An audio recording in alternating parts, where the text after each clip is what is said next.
Hi everyone, আসসালামু আলাইকুম। আশা করছি আপনারা সবাই অনেক ভালো আছেন। আমরাও সবাই আলহামদুলিল্লাহ ভালো। তো গত কয়েকদিন আগে যে কেকটা আমি ডেলিভারি দিয়েছিলাম ভ্যালেন্টাইন্স ডে উপলক্ষে, সেই কেকের ভিডিওটা আজকে আপনাদের সাথে শেয়ার করছি। তবে মনটা খুবই খারাপ। মনটা কেন খারাপ সেটা আপনাদের সাথে শেয়ার করব। কী কারণে খারাপ, আসলে কেকের বিষয় নিয়েই প্রায় সময় আমার ক্ষেত্রে এটা হয়ে থাকে। জানি না কেন হয়, কেন আমি বারবার এই ভুলটা করি। তো যাই হোক, তো এটা হচ্ছে চকলেট স্পঞ্জ কেক। এটার রেসিপি অলরেডি আমার চ্যানেলে আছে। যদি আপনারা কেউ দেখতে চান প্লিজ আপনারা দেখে নেবেন কিভাবে আপনারা 2 পাউন্ডের জন্য চকলেট স্পঞ্জ কেক তৈরি করবেন। আসলে 2 পাউন্ডের জন্য তৈরি করা হয়। ডেকোরেশনের ভিত্তি করে ওজনটা কম বেশি হয়ে থাকে। প্রায় সময় 2 পাউন্ডের চেয়ে বেশি হয়। দেখা যায় ডেকোরেশন করার পরে 2.5 পাউন্ড কিংবা 3 পাউন্ড হয়। আমিও আজকে যখন কেকটা ডেকোরেশন করার পরে মেপেছি, তখন এটা বরাবর 3 পাউন্ড হয়েছিল। তো কেকটাকে আমি বেক করে নেব। আপনারা প্লিজ রেসিপিটা দেখে নেবেন। আমি সবার সুবিধার জন্য লিঙ্কটা ডেসক্রিপশন বক্সে দিয়ে দেব। সে সাথে অনেক আপুরা আমাকে প্রশ্ন করেছিল রেড কালারটা আমি কিভাবে এনেছি, কি কালার দিয়েছি সেটাও শেয়ার করব। আর কি বলবো, আসলে মনটা এতটাই খারাপ হয়ে গিয়েছে ভিডিওটা এডিট করার আগে, মানে বলে বোঝানো সম্ভব না। কেকটা বেক হওয়ার পরে আমি একদম ভালোভাবে ঠান্ডা করে নিয়েছি। আর আপনারা একটু লক্ষ্য করুন, কেকটা কিন্তু একটুও চুপসে যায়নি। একদম যেরকম বেক করেছি সেরকমই। বেশিরভাগ আপুদের কমপ্লেন থাকে কেকটা বেক করার পরে চুপসে যায়। এই চুপসে যাওয়ার ক্ষেত্রে অনেক কারণ থাকতে পারে, শুধু একটা বা দুইটা কারণ না, অনেক কারণই থাকতে পারে। তো এটাকে আমি 3টা লেয়ার করে কেটে নিয়েছি। আমি কিভাবে কেকটা কেটে থাকি সমান ভাগে সেটাও দেখাচ্ছি। আগে আমি পারতাম না, আমি 2টা লেয়ার করে কাটতাম, আমার ভয় লাগতো 3টা লেয়ার করে কাটতে। এখন আলহামদুলিল্লাহ প্রবলেম হয় না।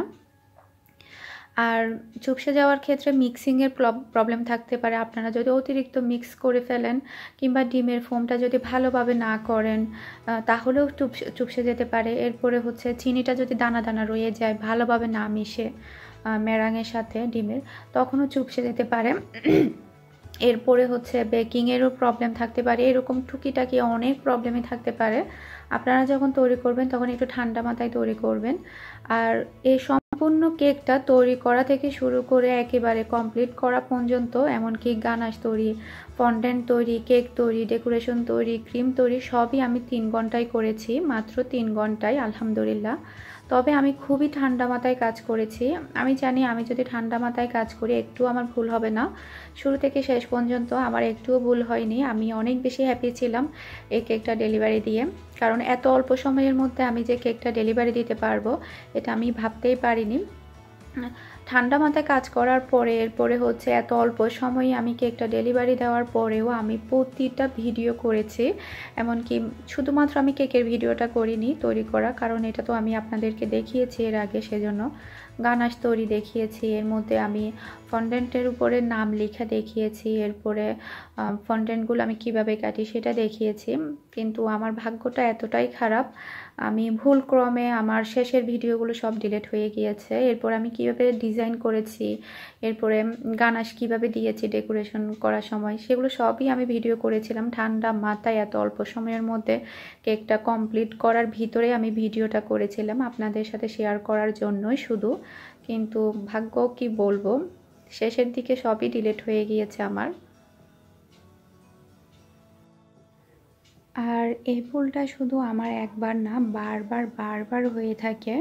মানে আমার যেটা হয়েছে, আমি এখানে যতটুকু ভিডিও করতে পেরেছি অতটুকু ভিডিও করার পরে আমার মেমোরিটা ফুল হয়ে যায়। মেমোরিটা ফুল হয়ে যাওয়ার পরে আমি কি করি, ভিডিওগুলো ল্যাপটপে নিয়ে নিই। তো এরপরে আমি আবার আমার মোবাইল থেকে এই ভিডিওগুলো ডিলিট করে দিই যেগুলো আপনাদের সাথে শেয়ার করছি। পরবর্তীতে আমি গানাশ তো কীভাবে তৈরি করবেন, এরপরে ক্রিমে কালার, তারপরে হচ্ছে ডেকোরেশন, এরপরে ফন্ডেন্টের নাম লেখা, সবই ভিডিও করি খুবই ঠান্ডা মাথায়। আপনাদের সাথে শেয়ার করার জন্যই ভিডিও করি, কারণ আপনারা অনেক বেশি আগ্রহ থাকে আমার ডেলিভারি দেওয়া কেকের ভিডিওগুলো দেখার জন্য। সে সাথে আমারও খুবই ভালো লাগে আপনাদের সাথে শেয়ার করার জন্য।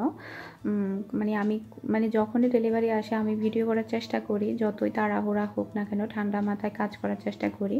ভিডিও করি শুধুমাত্র আপনাদের সাথে শেয়ার করার জন্য। তো এরপরে আমি আবার সবই ভিডিও করি। তো এরপরে যেটা হয়েছে, পরের দিন হয়তোবা সম্ভবত আমার আবার মেমোরি ফুল হয়ে যায়। মেমোরি ফুল হওয়ার পরে আমার আর মাথায় ছিল না, শেষে যে ভিডিওগুলো আমি শ্যুট করেছি সেগুলো তো আমি আর ল্যাপটপে নেইনি। আমি কি করি, মোবাইল থেকে ডিলিট করে দিই। আমার কাছে তখন মনে হয়েছিল এগুলো তো ল্যাপটপে নেওয়া আছে, তাহলে এগুলো ডিলিট করে দিই। এগুলো তো ডিলিটই করে দিয়েছি আমি, আমার তো মাথায় নেই। যখন আমি ভিডিওটা শ্যুট করব, ল্যাপটপ থেকে যখন আমি ভিডিও নিতে ল্যাপটপটা অন করলাম, দেখি যে শুধুমাত্র এই ভিডিওগুলোই আছে। শেষের আর যেগুলো ভিডিও করেছিলাম সেগুলো কিছুই নেই, কারণ ওগুলো তো আমি মোবাইল থেকে ডিলিট করে দিয়েছি। এগুলো তো আর ল্যাপটপে নেওয়া হয়নি। তখন যে আসলে কীরকম মনে হয়েছে বলে বোঝানো সম্ভব না। ইচ্ছে করছিল নিজের চুলগুলো নিজে ছিঁড়ে ফেলি, নিজের মাথাটা নিজে ফোটাই ফেলি। আর আমার ব্যাপারটা হয়তো অনেকেই বুঝতে পারবেন, যখন প্রয়োজনীয় জিনিস নিজের হাতে ডিলিট হয়ে যায় কিংবা ভুলক্রমে ডিলিট হয়ে যায় তখন যে কীরকম লাগে, ছবি কিংবা ভিডিও, তখন খুবই খারাপ লাগে। আমারও খুবই খারাপ লেগেছে, অনেকক্ষণ শুয়েও ছিলাম, এরপরে গিয়ে আবার ভিডিওটা এডিট করা শুরু করলাম। আর অনেক আপুরা আমাকে জানতে চেয়েছিল হুইপিং ক্রিমের রেসিপিটা। আসলে হুইপিং ক্রিমের রেসিপিটা তো অলরেডি আমি আলাদাভাবে শেয়ার করেছি, আপনারা প্লিজ দেখে নেবেন। ওটাও আমি লিঙ্কটা ডিসক্রিপশন বক্সে দিয়ে দিব রেসিপির। আর হুইপিং ক্রিমটা অনেক আপুরা তৈরি করে বলেছে যে পাতলা হয়ে যায় কিংবা গলে যায়। আমি আপনাদের সাথে যেটা শেয়ার করেছি আপনারা সেম টু সেম ওভাবে তৈরি করবেন। আমি সবসময় এভাবেই তৈরি করি, দেখুন কতটা ভালো। আর গলে যাবে না একটুও। একটু ঠান্ডা জায়গায় কেকটা ডেকোরেশন করার চেষ্টা করবেন। আর অনেক আপুরা জিজ্ঞেস করেছিল রেড কালারটা আমি কিভাবে এনেছি, রেড কালারের নামটা কি। ওটার নাম ছিল, কোম্পানির নাম ছিল রেডম্যান ব্র্যান্ডের। এরপরে হচ্ছে শুধুমাত্র রেড কালার দিলে, আমি যে কালারটা এনেছি ওই কালারটা আসে না। রেডের সাথে আবার অরেঞ্জ কালার অ্যাড করতে হয় সামান্য করে, তাহলে খুবই সুন্দর একটা রেড কালার চলে আসে। আপনারা ট্রাই করে দেখবেন, রেড আর হচ্ছে অরেঞ্জ। আর আমাকে অনেক আপুরা জিজ্ঞেস করতে পারে এখানে কতটুকু ক্রিম লেগেছে পুরো কেকটা ডেকোরেশন করতে, 3 পাউন্ডের এই কেকটা। আসলে পাউন্ডটা হচ্ছে আপনার ডিজাইনের উপর ডিপেন্ড করে। যদি ক্রিম যদি বেশি লাগে তাহলে ওজনটাও একটু বেশি হয়ে যায় কেকে, যদি ক্রিমটা কম লাগে তাহলে ওজনটা কম হয়, এই আর কি। তো এবারের ক্ষেত্রে আমার যেটা হয়েছে, আমার কাছে মনে হয়েছিল অনেক বেশি ক্রিম লাগবে, তখন আমি একটু বেশি করে ক্রিমটা তৈরি করে ফেলি। দেখছি যে না, অত বেশি ক্রিম লাগেনি। তো আমার আইডিয়া অনুযায়ী এখানে যদি আপনারা পাউডার হুইপিং ক্রিম যেগুলো পাওয়া যায় রেডিমেড, ওখান থেকে যদি ছোট ছোট যে প্যাকেটগুলো থাকে ওরকম যদি 5টা প্যাকেট দিয়ে যদি আপনারা ক্রিম তৈরি করেন, তাহলে পুরো কেকটা ডেকোরেশন হয়ে যাবে, আর কম বেশি হবে না একদমই।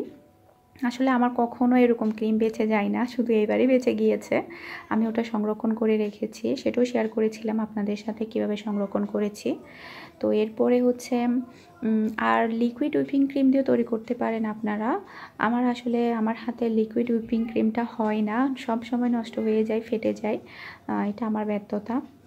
আমি অনেক বেশি নষ্ট করেছি, যার কারণে এখন আর ভয়ে কিনি না আর নষ্টও করি না, এই আর কি।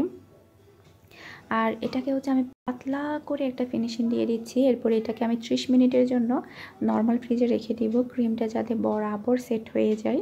এরপরে আমি রেড কালারের ফিনিশিং দিব উপরে। এখন শুধু জাস্ট সাদা একটা ফিনিশিং দিয়ে দিচ্ছি, এরপর উপরে আমি রেড কালারের ক্রিম দিয়ে ফিনিশিং করে দিব 30 মিনিট পর ফ্রিজে রাখার পরে।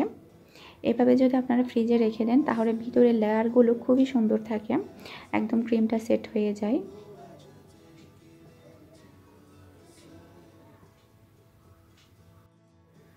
কেকটা তৈরি করা হয়ে গিয়েছে। আমি খুবই দুঃখিত, আপনাদের সাথে আমি শেয়ার করতে পারিনি ভিডিও করার সত্ত্বেও।